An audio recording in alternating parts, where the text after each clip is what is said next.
Next, we'll invite Mr. Eads back to the podium to talk a little bit about the Prairie Heights Middle School update.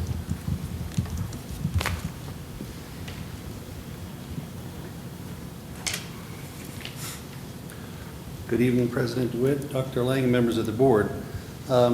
Progress continues as expected on our BEST project. Since we last met, we have done a few more things. In the normal course of events, we've reached an agreement with XL to install temporary power to the property, so we can have that. We finalized water pressure calculations, which allow the fire authority to give us approval for the design of our project. We met again with the City of Evans to continue work on an intergovernmental agreement, which covers off-site improvements and how we'll handle certain things. In particular, our traffic control plan was presented to manage traffic flow while we are working in the right-of-way. We do expect that we will have to reroute traffic for a few days, most likely in June, once we get into the pavement, but we will advertise that fact with an electronic sign at least 1 week before we actually do that, so people will have some notice that we're going to disrupt traffic in the interest of a future improvement. We also met with the farmers in the area who use the irrigation ditch on the south edge of our property to discuss mitigating the chance of water seepage into the ground under our foundation while we're doing that work. So not as much fun as the quotes from last week, but we are making normal progress. I also wanted to give you an update on our other BEST project, which is the West High School abatement project. We have completed the work plan for this spring, which was to repair certain portions of the roof. We felt we needed to do this because water leaks are one of the main causes of asbestos release if it causes the material to come loose and delaminate from the ceiling. So we've gotten that taken care of. The next phase of the work is the design phase for the actual interior abatement and the putback afterwards, which will make the building usable again. This work does require a licensed architect. We posted a competitive RFP on Rocky Mountain BidNet. Unfortunately, we did not receive a single response. We think this was because of the very small amount of architectural work relative to the very large amount of asbestos abatement that's part of the project, and there just wasn't enough in it. So we're working with our BEST regional representative to create a solution towards that, which will mean negotiating a contract for that work with a contractor who gives us a reasonable price. And we hope to bring you a contract for that design work at the June 9th meeting. I'll be happy to answer any questions, but that concludes the report on the BEST projects for now. Board members, comments or questions? As always, we certainly thank you for bringing us the updates. Thanks. Thanks, Mr. Eads. Dr. Dattery, if you don't mind joining us again, you're going to give us a little bit of information about a thing called Tcap.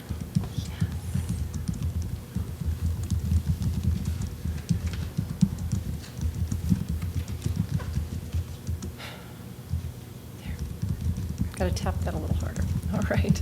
So good evening again, President DeWitt, Dr. Lang, and members of the school board. Tonight, I do bring to you an information item in regard to our third grade reading Tcap results that were recently released from the Colorado Department of Education. These results are preliminary and unofficial and will become official when all Tcap data is released in late July or early August. To begin, this chart shows our third grade reading trend in comparison to the state since 2005. It's important to note that we began an implementation of a district-wide reading instructional approach in 2006. And since that time, you can see that although the state is a bit higher than District 6 over the years, we continue to close that gap. And as of the last 4 years, we are closing the gap with consistent gains in achievement. And here are the demographics of our current third grade students. In District 6, we have 1,712 students who took this third grade reading Tcap, which is exactly 127 more students than we had in 2013. It is the most students that we've actually had take the third grade reading Tcap. That is 1,126 of these students scored proficient or advanced, which is 84 more than in 2013. So as we mentioned before, while the 66% is the same, it actually equates to 84 more students this year. 371 of those students scored in the partially proficient range, so they are close to being proficient. They have some competencies. They are not quite there yet. And when we look at that and we break it out, 294 actually at the high or middle range of that partially proficient area, so they're getting very close to being able to meet that expectation of proficiency. 1,019 are Hispanic, 535 are ELL students, 1,183 students are students that receive free and reduced lunch pricing. 119 students have an individual education plan. 81 students were impacted by the recent flood in September of 2013. And 88 of our third grade students are actually homeless. We are very proud of our students, our teachers, and our principals who are beating the odds, so to speak, with these scores. Some of you might have heard that phrase of beating the odds. Doug Reeves talks about this with schools. Often you might hear of those 90-90-90 schools. Those schools are 90% free and reduced lunch pricing, have students with free and reduced lunch. They are 90% minority, and they also have 90% achievement. The 90% achievement includes students working at that basic or somewhat competent in that content area, and that translates for the state of Colorado as that partially proficient category I spoke of a minute ago. We do have schools who are doing just this in our district, and others who are very close to meeting that benchmark of the 90-90-90 schools. Centennial, actually, we are very proud to say, is actually one of those schools, as noted by their third grade scores. In addition to this, they had 20% of an increase in their scores this year over last year, which is very significant. We also had 9 schools go up this year over last year, 3 of them with all-time highs since taking the Tcap or CSAP, so they continue to make gains, and 3 of the schools had double-digit increases. 2 schools had significant growth in that double-digit increase. 4 of our schools had 4 or fewer unsatisfactory students in that category, and 10 schools total decreased their overall unsatisfactory numbers of students. Our 3 schools with the all-time highs include Centennial, as well as Chapello and Winograd, who have shown 3 years of an increase in their third grade scores. We know that success continues to build more success, and we couldn't be prouder of the teachers, our leaders, and those who have impacted so many students in such positive ways in these early literacy skills. So to share with you some of those highlights, these are the rank order of scores of all of our third graders in the district, and we start with Chapello at 91%. I think Teresa highlighted that earlier this evening. And so you can see this is the first third of our schools and how they scored. This is the second third.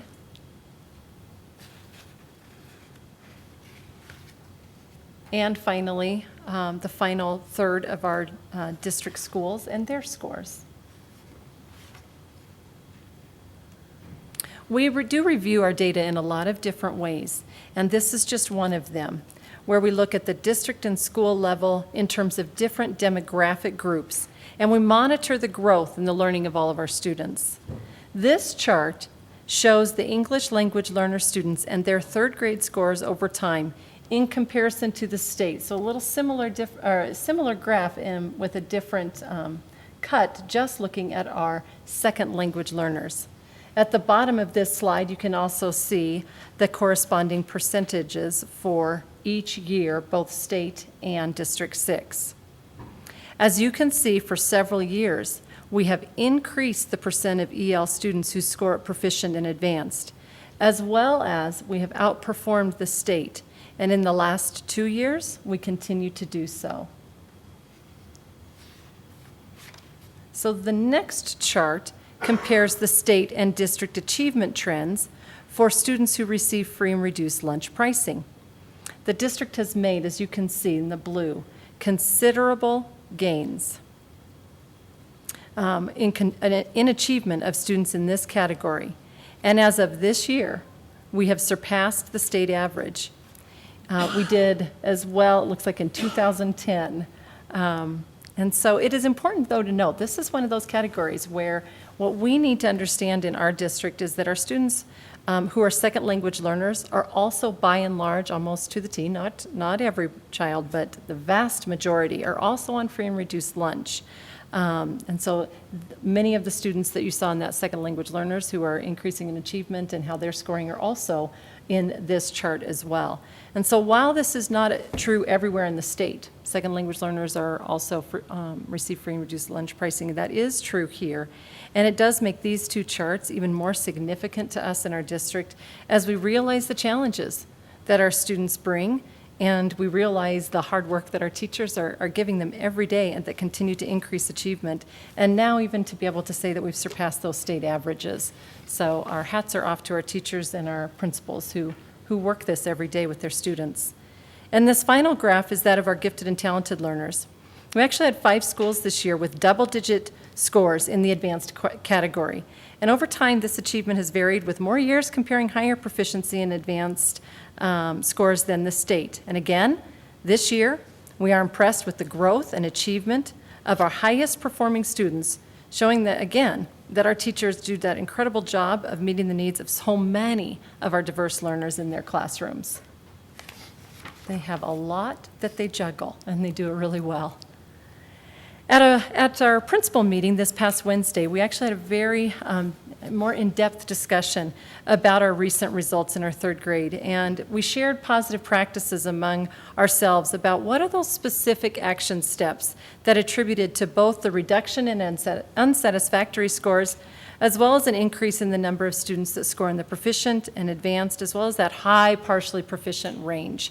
So they got together and discussed many different things and what did they see in their data. And so you can see a compilation of their work that afternoon, or that morning rather. They really spoke to, in a lot of different ways, you'll see that targeted instruction to really target specific students and meet their needs. They do that, you'll see whether it says data team meetings or the IDTs, those are the individual data team meetings that they have at the grade level groups. They talked about the coaching and leadership that explicitly connects the professional development that they get into classroom practice. And interestingly enough, you really heard Laura Sneesby earlier speak to that as well, just that coaching, the professional development, the coaching, the ongoing feedback, and then really implementing that in classroom practice. And when they do that, and then that reflective, recursive part of saying, okay, what's making a difference? And that happens through that data team process as well as the facilitated planning. And they really talked about looking very specifically at student work as well. Not only the data, the scores, but also what are the students producing? And so being very intentional about that work. They're very thankful for the professional learning that occurs on those Monday early releases. They feel that that has been incredibly beneficial, and every year they just get more and more defined in what they're doing and how they're doing that, and just pulling that thread all the way through. Many of them spoke also in the reduction of that unsatisfactory as the use of the RMSE, which is the Reading Mastery Signature Edition, as that core replacement. Now, not all of them could speak to that quite yet, but you heard several of them speak to that the other night or a couple weeks ago. And again, on Wednesday, looking to each other and really had some pretty deep discussions about what is it that works, why is that working, how can they replicate that across the district for our most challenged, students who might be behind, and how can they reduce that and get them up to proficiency. Gotta love that next bullet in the increased students in proficient, advanced, and high partially proficient. This is how you know that these folks really know how to talk that talk and they walk the walk. Identifying the high repetition is what that means, a high rep. And you actually heard probably some people talk about that it's those students that need more repetition in order to gain that. And so the average learner actually needs about 4 to 7 repetitions, just on average. Some people need a little bit more. Highly gifted students often need 1 to 2 repetitions. And so this is just saying that some of our students, knowing who they are, giving them multiple opportunities to learn what they need to learn, and being able to really diagnose, pinpoint with the PBA, which stands for the benchmark assessment, the phonics benchmark assessment in 2nd grade. So it isn't just all about what happens in 3rd grade. It's really thinking, they talked about that whole K to 3. and saying, okay, if they don't have it, what are we going to do? And continue to provide that kind of instruction. So lots of, just recapping for you, some pretty deep ongoing conversations, again, connecting that data team process, focused planning, reviewing of student work, the professional learning, the support. They talked a lot about the support as well from their external and internal experts that just help to guide and shape the work and know, all right, let's tweak this, let's keep going with what they're doing. And they also talked, last but not least, a lot about the common assessments that were developed at last year's vertical teaming and aligned to the standards. So when we talked about that, we talk about that intermittently around where are we at with our transition process into the new adoption of those Colorado academic standards, and what does that look like in classroom practice? And so I just think it's important to see how all of these things come together and that they're working that they're coming around the table, creating those assessments, aligning that curriculum, working that at the classroom level, and really using all of those resources to stay focused on those priority standards, stay focused on student needs, and implement that work. There's a lot of work that goes in behind the scenes. And so certainly they also, I would say, just on a final note, talked about really learning from each other and who's getting this done on a consistent basis. And how do you do that? Same conversations that people, I think, are asking Dr. Lang. How do you do this? And what are you doing, that you find works? What are you doing that you say, you know what, that's not working. We're not going to continue with that and do what does, do more of what we know works. So that was really the conversation that we had that I wanted to bring to you this evening. And just say, one more shout out to all of our teachers and our principals, and thank you for taking the time for me to share this with you this evening. Thank you very much. I don't know if there are comments or questions from board members at this point about our Tcap information, which we received and I know you I enjoyed a chance to look at. Dr. Richard. Sometimes it gets reported as just that single number, as that 66, and I so appreciate the report tonight and the reports that we've been receiving, because it's much bigger and it's much more complex than that 66. And so when we can see that our gifted and talented students score above the state average for other gifted and talented, and our free and reduced above or at state averages, as well as our English or second language learner students, that's important information to have. And I've just really also appreciated the kinds of conversations that happen, not just at the administrative level, but down to the teachers and at school buildings.